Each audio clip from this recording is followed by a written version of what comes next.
Allez, on débriefe la réunion de politique monétaire de la Fed avec vous, Christian Parizeau, président d'Orel BGC. Merci d'être avec nous. Donc vraisemblablement, dernière de l'ère Powell, dernière en tant que président en tout cas.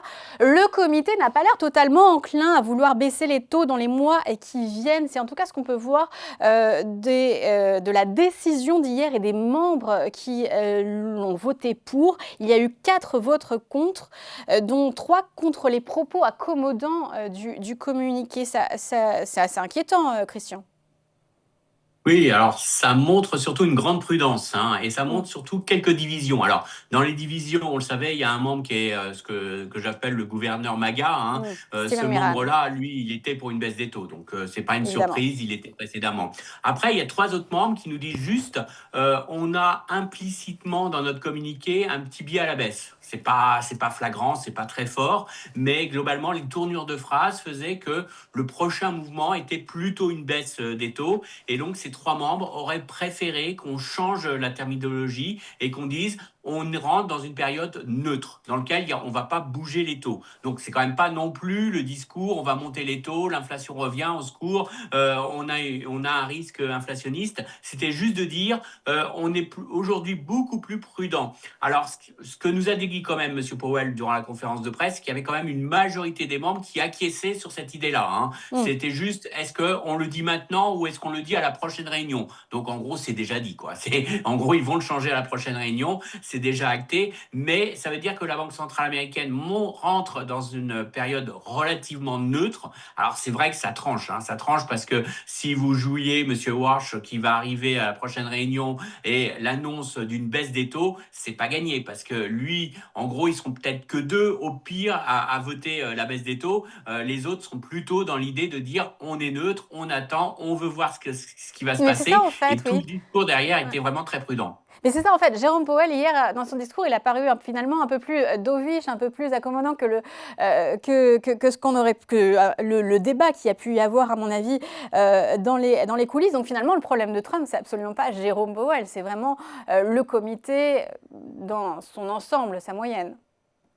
Oui, on s'aperçoit que, ou alors, soit M. Trump réussit à changer tout le comité, les 11 votants, enfin, il réussit à faire véritablement un turnover au niveau des gouverneurs de la Banque centrale américaine. Donc, ça veut dire qu'il va encore s'attaquer à la Banque centrale américaine et qu'il va encore véritablement chercher des affaires judiciaires pour évincer certains membres, certains gouverneurs qui lui plaisent pas. Mais on a vu que c'était l'une des inquiétudes de M. Powell. Hein. M. Powell nous a clairement dit « je reste en poste, je reste gouverneur », chose rare, hein, parce qu'habituellement, quand vous avez été président de la Banque centrale, vous dégradez pas, hein, vous passez pas un poste de subalterne, donc vous quittez en même temps que votre mandat de président, vous démissionnez de votre poste de gouverneur. Là, il va rester a priori en place jusqu'en maximum janvier 2028, peut-être moins, parce qu'on sent qu'il a envie de partir, mais qu'il veut vraiment écluser toutes ses affaires juridiques. Mais il nous dit, en gros, je reste pour garantir l'indépendance de la Banque centrale. Donc, en gros, pour bloquer aujourd'hui la Maison-Blanche.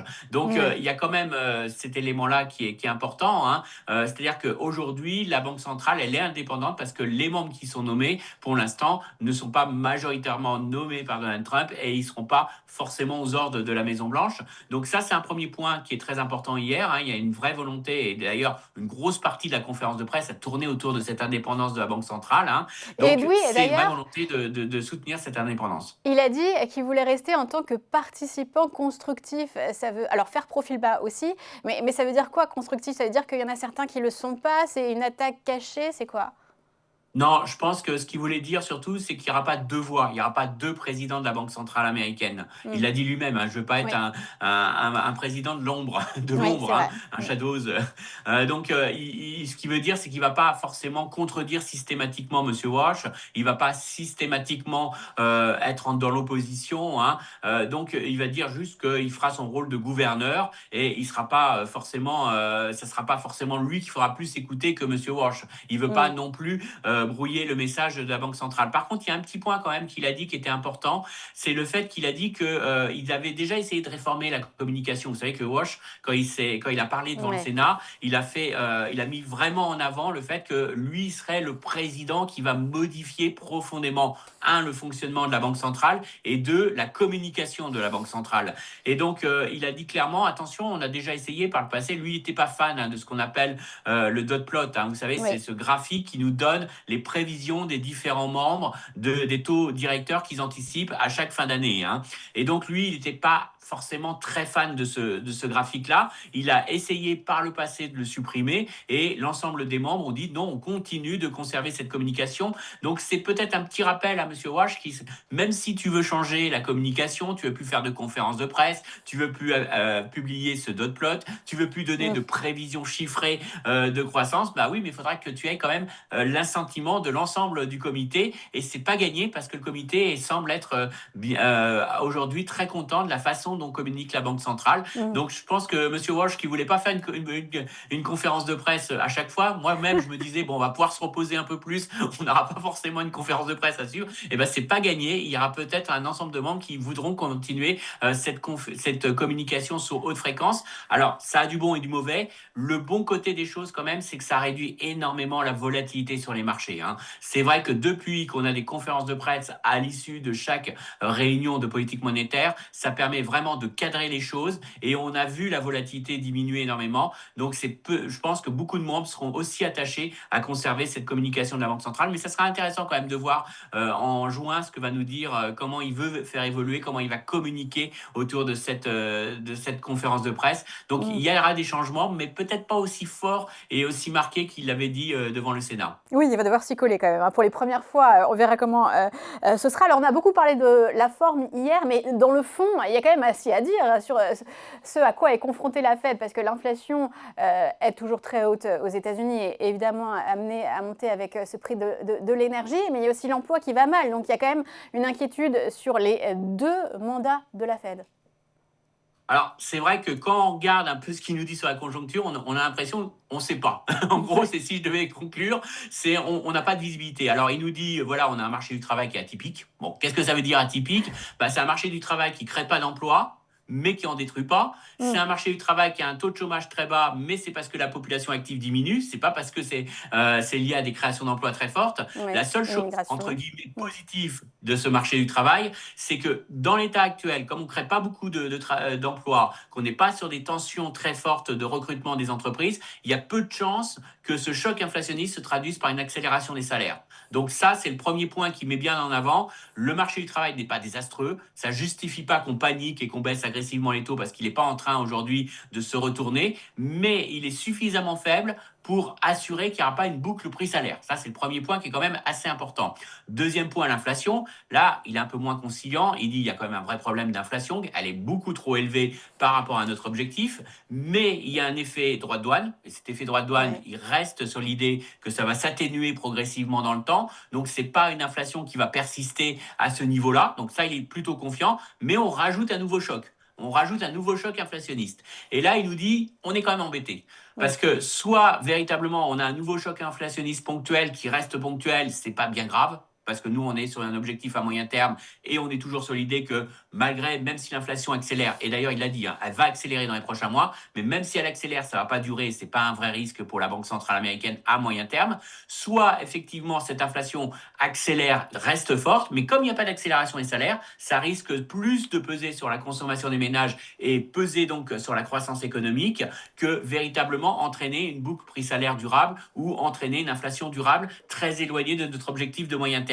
Donc, il dit globalement, soit on est sur une croissance qui reste relativement robuste, sans être exceptionnelle, mais ça ne justifie pas du tout qu'on a une politique monétaire accommodante, soit à l'inverse, on est sur quelque chose de beaucoup plus négatif avec un impact sur la consommation. Et là, peut-être, effectivement, il faudra baisser les taux pour soutenir un peu l'économie. Je dirais qu'il y a 2 choses qu'il faut retenir. C'est que les membres du FOMC, majoritairement, ne croient pas en une boucle prix-salaire. Parce que sinon, ça voudrait dire qu'on monte les taux. Donc, on n'est quand même pas sur un biais haussier, c'est quand même le bon côté, mais on n'est pas sur un baby haussier parce qu'ils n'ont aucune visibilité sur la conjoncture. Alors, ça tranche avec Wall Street qui est sur des plus hauts et qui est optimiste, mais ils n'ont aucune visibilité sur la conjoncture. Du coup, ils restent neutres. Et le mieux, c'est de rien faire. Quand vous ne savez pas, vous ne faites rien. Et en gros, c'est le message qu'il nous a envoyé hier soir. Ne faites rien. On verra si M. Warsh communique différemment.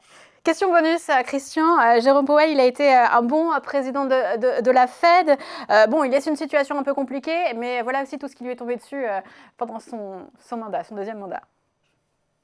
Oui, moi je pense que c'est comme toujours. Ce qu'on demande à un président, il fait que retransmettre finalement le consensus au sein de plusieurs membres votants. Alors il y en a 12 qui votent, mais ils sont plus nombreux autour de la table, parce qu'il y a aussi des membres non votants et chacun exprime son opinion. Et lui, il cherche à faire un consensus. Donc c'est vrai qu'on les critique beaucoup parce qu'ils personnalisent la Banque centrale, mais en gros, ils ne font que être des porte-parole. On le voit avec Madame Lagarde. Madame Lagarde, c'est pas la voix de l'Allemagne, c'est pas la voix de la France, c'est la voix consensuelle de la BCE. Alors on peut lui reprocher peut-être de communiquer plus ou moins bien, mais en réalité, elle ne fait que retranscrire un consensus. Et donc Powell, moi je trouve que dans son rôle, a joué plutôt un bon rôle et il a continué un peu sur la lancée. Si vous vous rappelez, Greenspan, c'était moi le chef. Et on le voit, alors on a, vous savez, mot pour mot, tout ce qui a été dit au cours des FOMC qui sont publiés avec 5 ans de retard, et on voit que Greenspan avait un poids énorme sur les décisions, et en gros, tout le monde parlait, et lui donnait sa vision, et tout le monde s'accordait sur sa vision. Donc Greenspan, c'était lui le chef. Là, on a vu avec Bernanke une volonté de laisser tout le monde parler, ça partait dans tous les sens, et sous Powell, on a reconcentré la parole de la Banque centrale autour du président, mais ça reste une voix consensuelle. Et je suis sûr que quand on lira les transcripts des discours, Powell aurait été plutôt un homme de conciliation et un homme de consensus. Donc on verra si M. Warsh a une autorité beaucoup plus forte ou s'il veut refaire plus de Greenspan ou rester sur la lancée de M. Powell. En tout cas, ça sera intéressant de voir comment ça évolue en termes de communication au sein de la Banque centrale dans les prochains mois. Et oui, il y a du suspense autour de cette politique monétaire. Merci beaucoup, Christian Parizeau, président d'Aurel, conseiller en stratégie chez Aurel BGC.